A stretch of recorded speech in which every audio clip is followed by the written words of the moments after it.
Thank you, Chairwoman. While I intend to support this bill, I hope my Republican colleagues know that it falls short of substantial change. This legislation has no new funding for the proposed training and reporting requirements, most of which are already standard practice within DOL. And more importantly, it fails to address the root causes of trafficking in any meaningful way. Many of the most at risk of being trafficked are undocumented immigrants who are afraid of reporting their abuse because they might be deported if they do. The current mission of House Republicans is to make that harder for these victims by creating an even more punitive immigration system. How do we expect people to tell their stories to DOL investigators when there is no guarantee that they will be protected from retaliation from their employers? When employers threaten people with deportation, there is nothing wrong with setting up additional training to help people identify victims of trafficking. But what good does it do to identify victims if we cannot also protect them? We need to be having more serious, thoughtful discussions. Committee Republicans have not even held a hearing on child labor issues, even though child labor violations have increased by almost 400% over the last decade.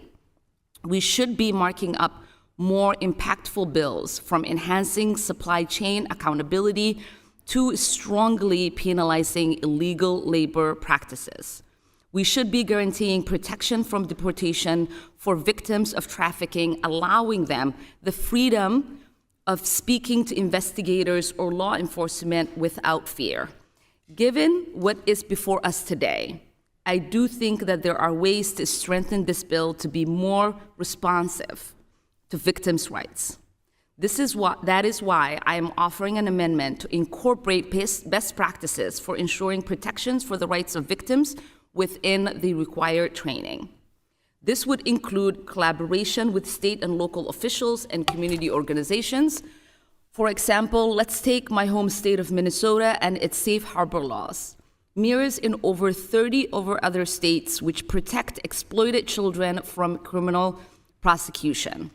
Because we enacted these laws, state and local officials are well positioned to work with federal agencies to ensure that enforcement is done carefully and effectively within the protection of underage sex trafficking victims in mind. Additionally, my amendment would also emphasize DOL training efforts in states that have significant increases in child labor violations. As it stands, this bill does the bare minimum to identify suspected victims and go after human traffickers. And while my amendment signifies a step forward, much more necessary comprehensive reform, I urge this committee to take on a more serious approach to this issue, centered on human rights of our most vulnerable. I urge my colleagues to support this sensible amendment. Thank you, and I yield back the balance of my time. Thank you so much. Next, we have Congresswoman Ilhan Omar. Thank you. I really do deeply appreciate the Haitian Caucus for bringing us all together so that we can, as a unified voice, reject the hate and dangerous rhetoric that Trump and J.D. Vance are trafficking. I know as an immigrant what it feels to have a light shined on your community that threatens your very existence as you come into a country seeking safety after you've survived a tremendous journey. I know what it means for the hopes and aspirations that you have in being welcomed into your new community be dashed. And so I deeply feel for our Haitian immigrants. These are people who have revived and breathed a new life into a community that was desperately seeking change. The kind of ways in which their new employers and their new neighbors describe them is is what every immigrant, when they come to this country, wants to be described. That they are hardworking, that they are warm, that they are friendly, that they are excited to be part of this new community that they find themselves. Because ultimately that is what immigrants do, and we should know that as a nation of immigrants. We should know what it means for our country to have that renewed promise every single day of being a beacon of hope, of providing that opportunity, and for us to want to be seen by the world as such, and not be seen through the lens of small men like Trump and J.D. Vance, who have so much insecurities that instead of uplifting people, that they want to put them down. So I am so proud to be in this body with colleagues who have the bravery, the courage, and the backbone to say, we are not going to allow in our name for our Haitian siblings to come into this country and face this derogatory, demeaning narrative. And I look forward to having the opportunity to actually visit with this community so that they physically know that we have their back. Thank you for having me. Thank you so much. Next, we have Marjorie Innocent from the Representative from... I'm sorry. Sorry. We are out of time. The representative from Minnesota, Ms. Omar, is recognized for 5 minutes. It's good to see you again, Secretary Sue. I wanted to talk a little bit about the child labor violations that are soaring, that we're seeing throughout the country. We are also seeing some states rolling back labor protections for minors. From Florida to Iowa, Republican lawmakers have been weakening child labor laws. Could you provide update on the interagency task force on child labor and how the Department of Labor is following up on potential hotspots? Thank you, Congresswoman. The Department of Labor has been very hard at work trying to combat the scourge of child labor. One of the reasons so much attention is being paid to it today is that we have uncovered some really horrific cases. And there's just no mistaking that these are both really young children, some of them working the night shift under very, very hazardous situations, as young as 13-year-old working on the kill floor, using toxic chemicals, and working and losing limbs and their lives. And so last year, the last fiscal year, the Department of Labor assessed the most penalties that we have ever assessed under child labor laws. We also lead an interagency task force that you mentioned in order to make sure that all of government is working together on the various pieces that it will take to keep children safe, to engage with all the other parties that might be helpful to us as we try to identify these cases, and to hold employers accountable who engage in this practice in such blatant disregard of the law. So that task force continues to work together to identify gaps and to try to make sure that we are putting a stop to this practice. Yeah, thank you for that. The Bureau of International Labor Affairs plays an essential role in leveling the playing field for all workers. iLab helps enforce our trade commitments and strengthens compliance with labor standards. Could you explain how the interests and priorities of workers across the globe are interconnected? And how should we be thinking about the plight of workers in Mexico, for example, as it relates to the plight of workers here in the United States? And what would it mean if Republicans were successful in slashing the budget for iLab? Thank you very much. If you can be as precise as possible. I've got one more question. So the well-being of workers in this country is tied to the well-being of workers in other countries. When we have the ability for to create a race to the bottom in which all workers are vulnerable to exploitation and abuse. It's not good for any worker. Through our iLab, we both produce reports and advocate to make sure that, for example, prohibitions against goods made through forced labor from coming into this country are enforced. We work closely with our partners at the Department of Homeland Security on that. In terms of Mexico, there's the USMCA, the US-Mexico-Canada Agreement, and we are, through iLab, play a role in making sure that those provisions are enforced and that working people in Mexico also have a full and fair right to join a union of their choice, and we believe that that will improve not just working conditions for workers in Mexico, but also the competitive disadvantage that working people in the US have to face when we don't ensure that workers across the globe are protected. Yeah, thank you. I commend you for that work.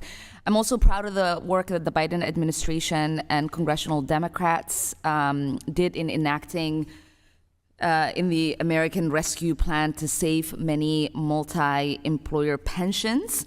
Actually, in my district, the Twin Cities Bakery Drivers Pension Plan was one that benefited from it.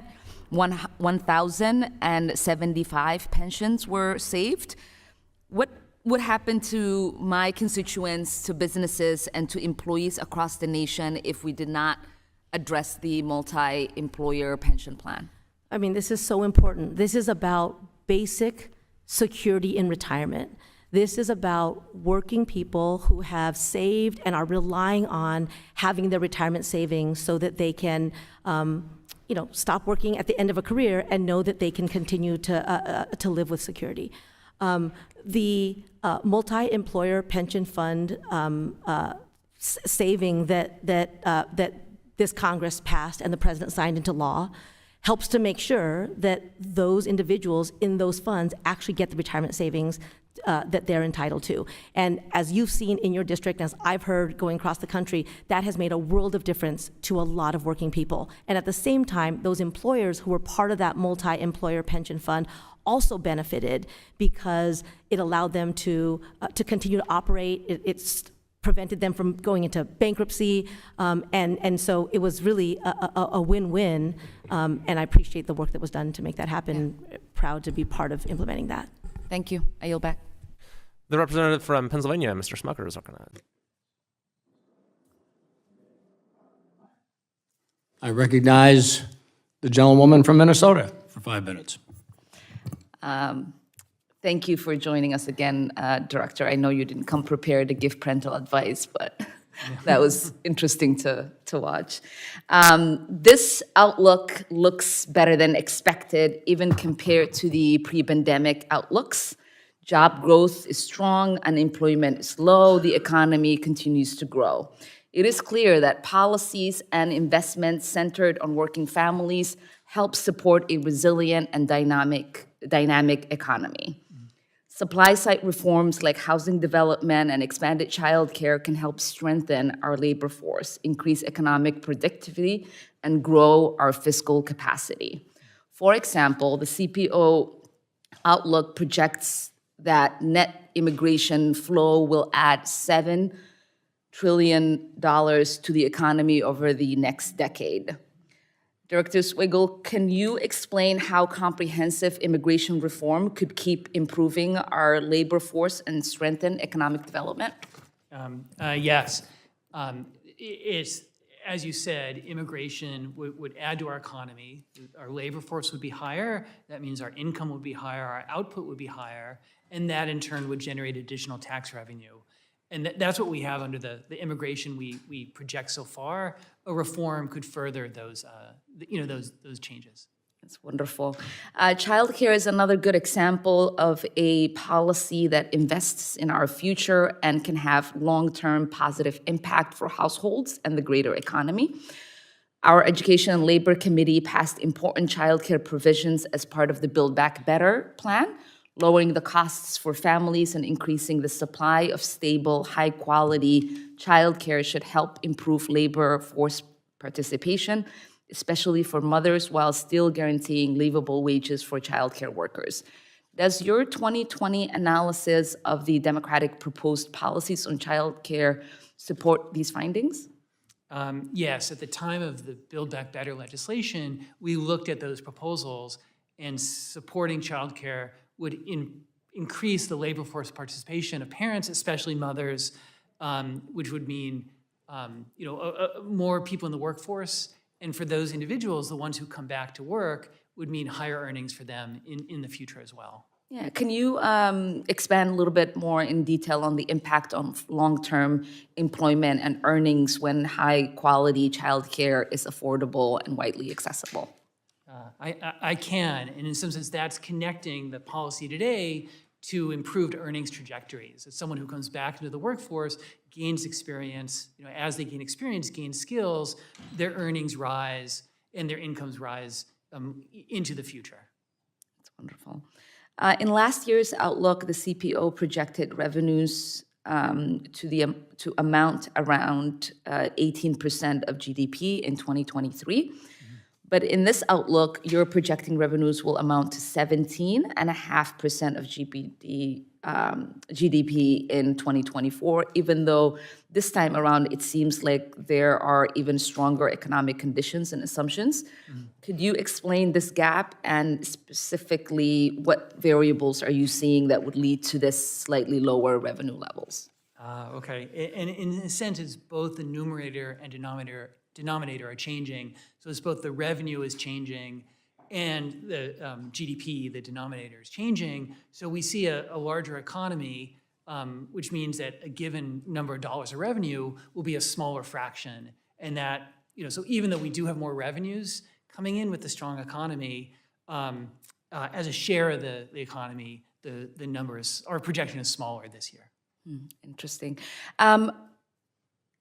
Finally, can you account for, obviously we have this massive job creation, low unemployment, inflation is down, but it seems, and you probably heard from some of my colleagues, that people are still saying our economy is bad. What do you account for that?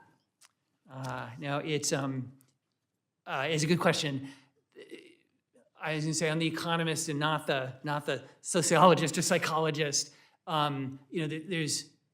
We've had several challenging years. The economy is coming out of it, but of course, many families' incomes are still affected by the difficult times of the past and the high inflation that we had. Even though inflation's come down, the price level is still high, and so all these factors are affecting families. Well, thank you. I yield back.